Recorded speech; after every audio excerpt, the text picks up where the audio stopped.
Hola profesor, compañeros y todas las personas que les pueda resultar de utilidad este video. Nosotros somos el equipo 4 y vamos a presentar el tema Crisis en México 1994.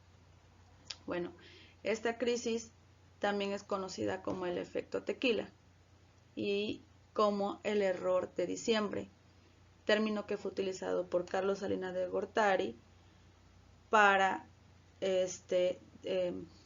deslindarse de la crisis y afirmando que era consecuencia del gobierno entrante, que era el de Ernesto Zedillo.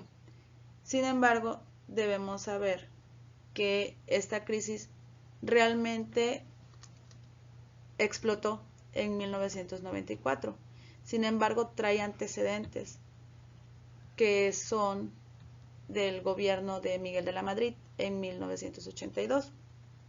Durante su gobierno, él replantea la economía de nuestro país, pero abre la competencia del mercado hacia el extranjero, así como mantener la inflación de nuestro país de manera pues tranquila. O sea, en este caso implementa un programa llamado Solidaridad Económica. Sin embargo, durante el gobierno de la Madrid, que fue de 1982, fue una apertura muy lenta. Su sucesor, en este caso, que es Carlos Salinas de Gortari, en 1988, él busca realizar reformas estructurales para que pues llegaran las empresas extranjeras a nuestro país, y durante su sexenio empiezan las negociaciones del TLC, el Tratado de Libre Comercio. También así en esta época se le permite a las empresas manejar varias cuestiones que serían de las empresas públicas. Durante el sexenio de este señor se da la privatización de varias empresas públicas, como lo son Mexicana de Aviación, Grupo Dina, algunos ingenios azucareros. En 1990 se privatiza Teléfonos de México y una empresa minera, así como se le otorga la concesión de autopistas y carreteras al sector privado, donde pues estas empresas sabemos que dejaban millones de dólares de ganancias, pero pues eran pues vendidas de alguna manera, por llamarlo así, de una manera pues prácticamente regalada. Para estos años, en 1988 al 94, el país pasa por una situación que hace pensar que la economía estaba pues creciendo. ¿Por qué? Porque en esta época del gobierno de este señor se otorgan créditos de manera muy fácil, donde la gente podía adquirir una vivienda, podía adquirir un coche, un terreno sin ningún problema, ya que en aquellos años no se contaba con una regulación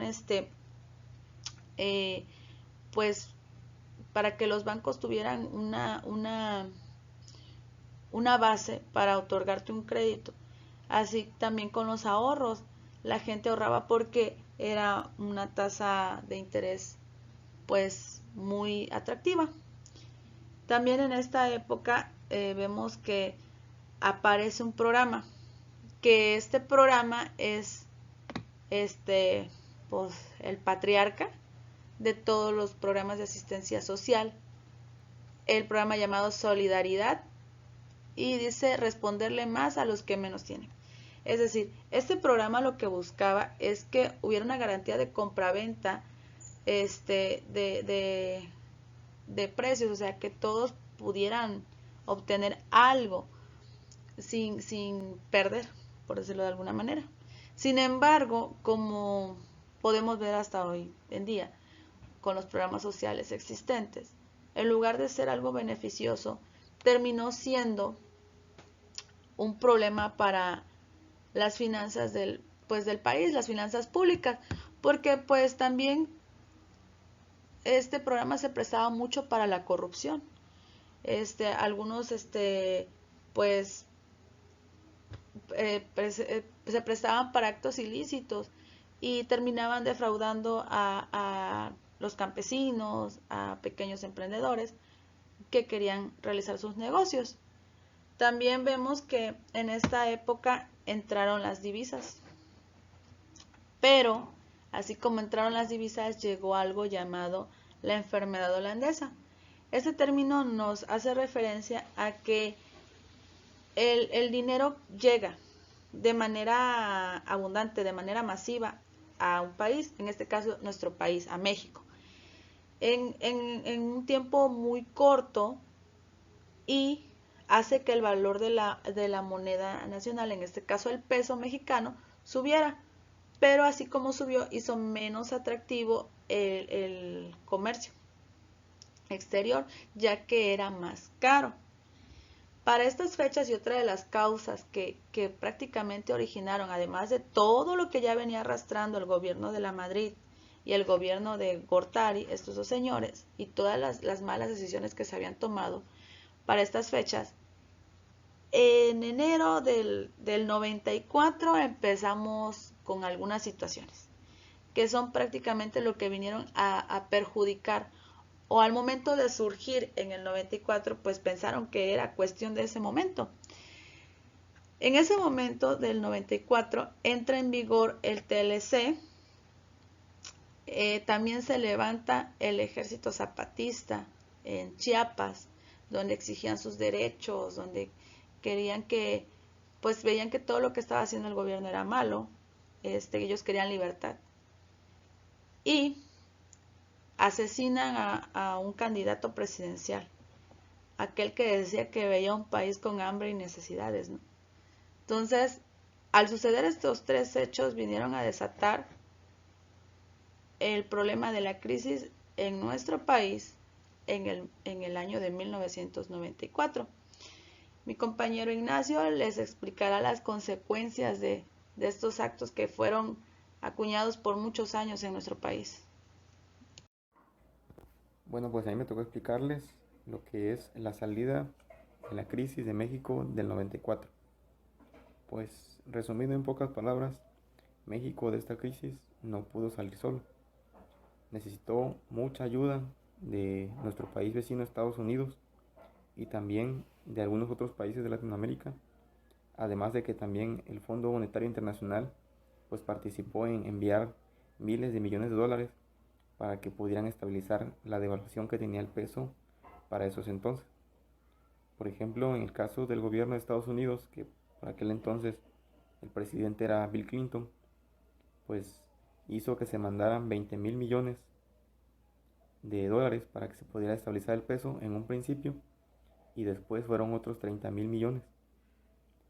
Además de que otros países de Latinoamérica también enviaron miles de millones de dólares para que la devaluación de nuestro peso pues no continuara. No lo hicieron tanto por que pues les naciera ayudar a un país como nosotros en nuestra crisis, solamente que la devaluación o la crisis que estaba sufriendo México también afectaba su economía. Entonces se tomó como medida eso de ayudar mediante esa ayuda económica para que la devaluación del peso no continuara y así también su economía de ellos no fuera tan afectada. Otro de los asuntos que también ayudó para que México pudiera salir de esa crisis fue que en aquel tiempo pues era año electoral. Se supone que para aquellos entonces el año electoral tenía que haber mucha transparencia. Entonces se pudieron tomar muchas reformas políticas, económicas, para que pues esos aspectos que se habían llevado mal durante el gobierno pasado pues se pudieran, como quien dice, componer. Esta crisis también tuvo como consecuencia y como salida que muchas personas perdieran todo lo que tenían debido a la devaluación del peso, pues sus deudas hipotecarias o las pequeñas empresas pues ya no pudieron pagar sus créditos y pues tuvieron que perderlo todo.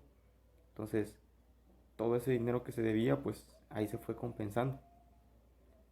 México actualmente sigue pagando los intereses y las deudas que tuvo que tomar para que pudiera salir de esa crisis. Entonces se podría decir que técnicamente pues el México que se había en ese entonces, aunque ha ido creciendo o ya no se tiene en tanta deuda como para aquel entonces, pero pues sí sigue pagando todos esos intereses. Entonces la salida de la crisis se podría decir que fue parcial, porque nuestro país durante todo ese tiempo no aumentó su tecnología ni tampoco se urbanizó tanto como se tenía planeado, se tenía esperado, que era una nación en potencia. Se podría decir que desde la crisis del 94, México pasó de ser un país que iba a ser una potencia a ser un país como lo es ahora, que no es tercermundista por completo, pero tampoco tiene la tecnología que otros países sí han desarrollado durante estos últimos años. Hola, muy buenos días, buenas tardes, buenas noches, no lo sé. Mi nombre es Karina Vianey Martínez Domínguez. Yo les voy a hablar sobre los efectos de la crisis económica de 1994. A mí me tocó dar sobre el tema sobre los efectos. A continuación les mostraré poco a poco un poco de los efectos que fue trascendental en este año. En el sexenio, el efecto tequila se conoce que en el sexenio de Carlos Salinas de Gortari, de 1988 a 1994, se caracterizó por un fuerte crecimiento económico y privatización de numerosas empresas paraestatales, cuya incorporación se realizó en condiciones para poca transparencia. De igual modo, se privatizó lo que es Telmex, sin prever la entrada de otros actores al mercado. Su principal acto de materia comercial fue la firma del Tratado de Libre Comercio de América del Norte en Estados Unidos y Canadá. Ese mismo día que dio el inicio el tratado ocurrió el levantamiento zapatista, que era como una protesta a la maniobra que se estaba realizando por parte de Salinas, que estaba dejando donde Salinas anunciaba en México que México estaba a punto de entrar a una fila de países de primer mundo. Sin embargo, eran palabras, puras palabras. También se vivían en Chiapas lo que son condiciones precarias. El efecto tequila también se dice que el presidente la presidencia de Ernesto Zedillo estuvo marcada por la crisis financiera más severa del siglo, con repercusiones internacionales llamada fuera del país como efecto tequila. Zedillo y Salinas se culparon mutuamente de la crisis. Responsabilizó al llamado error de diciembre, que fue táctica de libre flotación de paridad peso-dólar, lo cual había estado controlado en el sexenio de Salinas, pero en diciembre de 1994, la cual causó una fuga masiva de divisas ante la situación política del país, que fue cuando se hizo el levantamiento del Ejército Zapatista de Liberación Nacional y el asesinato de Colosio, bueno, que sale a relucir el asesinato de Colosio y otros políticos, donde también como efectos como causa de toda esta crisis, el efecto fue lo que es el incremento del dólar cerca de un 100% inmediatamente, causando quiebras de miles de compañías, provocando desempleos y muchos deudores que vivían impedidos de pagar sus deudas. En el gobierno de Zedillo se ideó el Fondo Bancario de Protección al Ahorro, que es el famoso FOBAPROA, para apoyar la banca nacional contra los deudores. Después de 6 años de gobierno de Carlos de Salinas de Gortari, se asume a la presidencia lo que es Ernesto Zedillo, y 20 días más tarde la Reserva Internacional cayeron a 10 mil millones de dólares, y en el Banco de México perdió en un día lo que son 4 millones de sus reservas. Por falta de reservas internacionales, se dice que el gobierno mexicano decidió devaluar su moneda y el peso perdió su valor muy rápido. El dólar, que se cotizaba en 3.40, pasó a 8 pesos en una semana. Así los precios se dispararon, los créditos se interrumpieron y por consecuencia inmediata fue la subida de desempleo. Como principal socio del Tratado de Libre Comercio de América del Norte, NAFTA, México pidió ayuda a Estados Unidos. Obviamente Estados Unidos sí respondió, a lo que Estados Unidos apoyó a lo que es México para que éste pudiera salir de sus deudas. A fines de 1995 la crisis ya se encontraba bajo control, pero el Producto Bruto Interno se contrajo y cerraron empresas y la inflación llegaba hasta el 50% anual. En 1996 la economía mexicana creció y un año más tarde pagaría los préstamos de Estados Unidos. Contrariamente a los efectos de la población, si se extendieron a un tiempo luego de la crisis, en un 50% de la población mexicana cayó en pobreza, flageló que 10 años más tarde afectaría al 17.4%.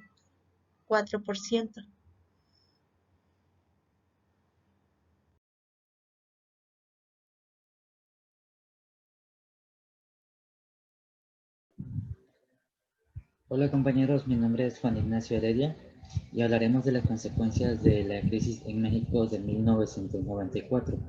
Vamos a hacer referencia entre el lapso de tiempo de 1988 a principios del año de 1994. Bueno, todo empieza con el retiro de divisas. Dentro de este lapso que mencioné, la economía mexicana estaba, por un decir, estabilizada, ya que dentro de este lapso había muchos inversionistas extranjeros que vinieron a nuestro país. Pero a principios del año 1994 era en primera un año de elecciones y empezó el 1 de enero con la firma del TLCAN, el Tratado de Libre Comercio de América del Norte. Pero a su vez también se hizo el levantamiento del Ejército Zapatista de Liberación Nacional, en el cual iba en contra del gobierno para que empresas no se siguieran privatizando. Lo que hizo que se tambaleara un poco la economía e inversionistas extranjeros empezaran a retirar sus inversiones de nuestro país. Pero eso no fue todo. El 23 de marzo, con el asesinato de Luis Donaldo Colosio, fue lo que le dio un empujoncito a los inversionistas a retirar ese dinero que estaban en nuestro país, para así no cometer el error de perder su dinero que estaban invirtiendo en nuestro país por todo lo que estaba pasando. En primera, por el levantamiento del ejército zapatista, y en segunda, por el asesinato del candidato Luis Donaldo Colosio, a lo que originó que varias empresas no pudieran sostenerse económicamente. En primera, las que podían hacían recorte de personal y las que no prácticamente se daban a la quiebra. ¿Qué ocasionó esto?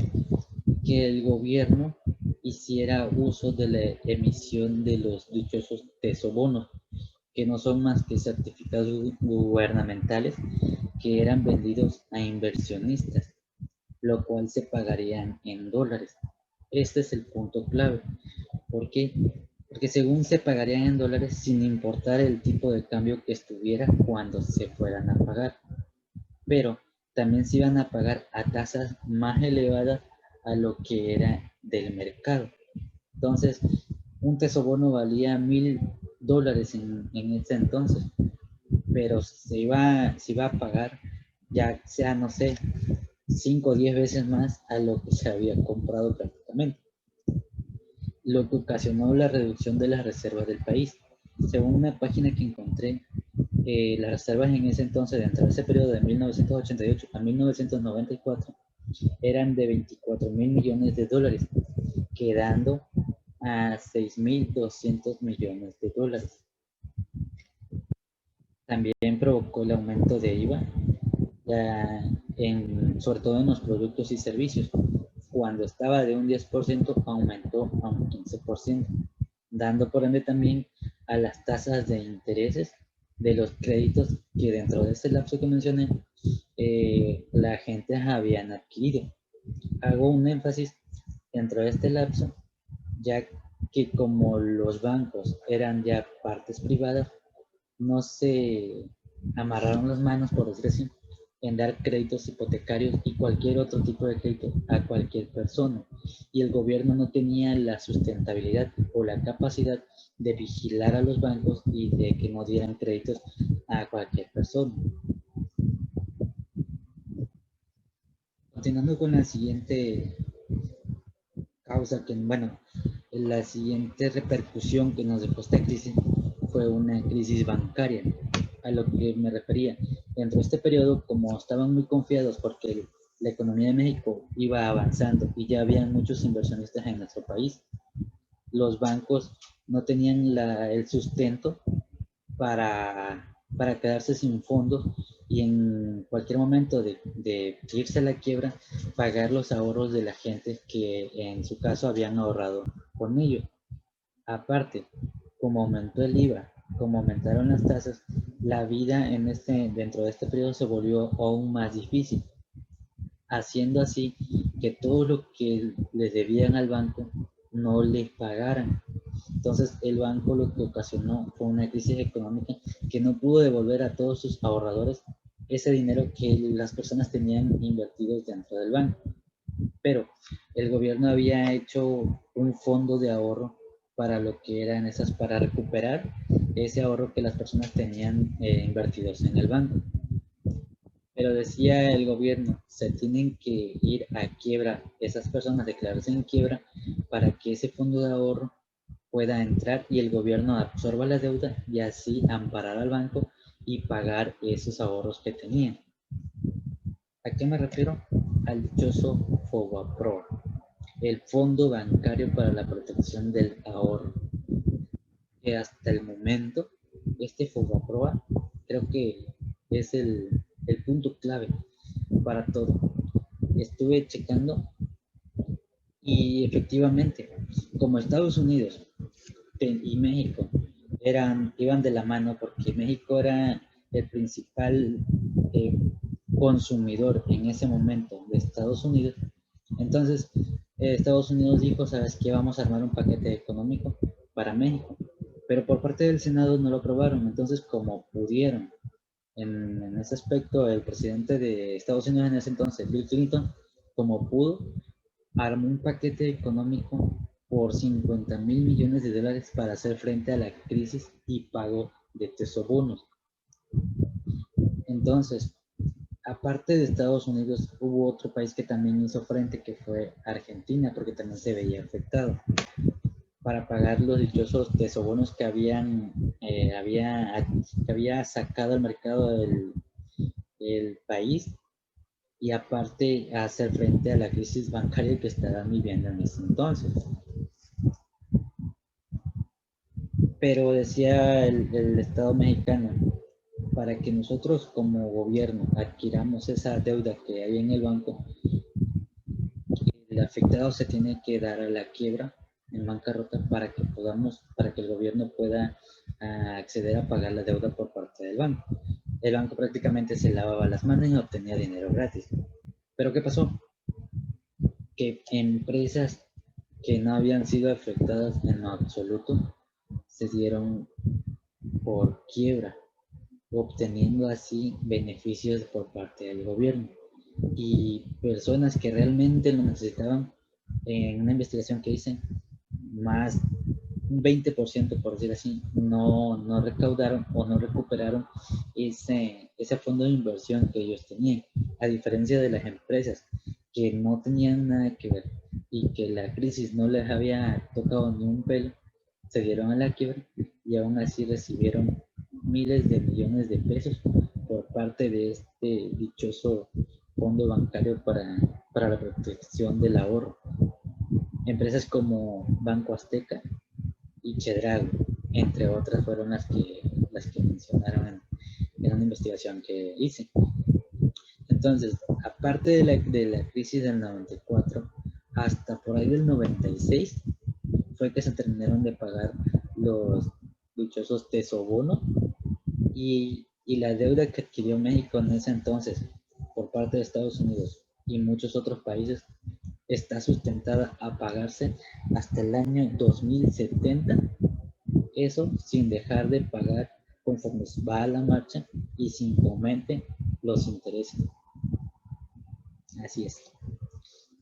Aparte, muchas personas, por adquirir esos créditos hipotecarios y cualquier otro tipo de crédito que se le otorgaron dentro de este lapso del 88 al 94, perdieron todo su patrimonio. ¿Por porque prácticamente el banco les quitó todo. No podían pagar, la vida en ese entonces se volvió difícil y por ende no pudieron pagar esos créditos que el banco les había otorgado. Prácticamente nada más pasó por sus manos todo el dinero y todo el patrimonio se le regresó al banco.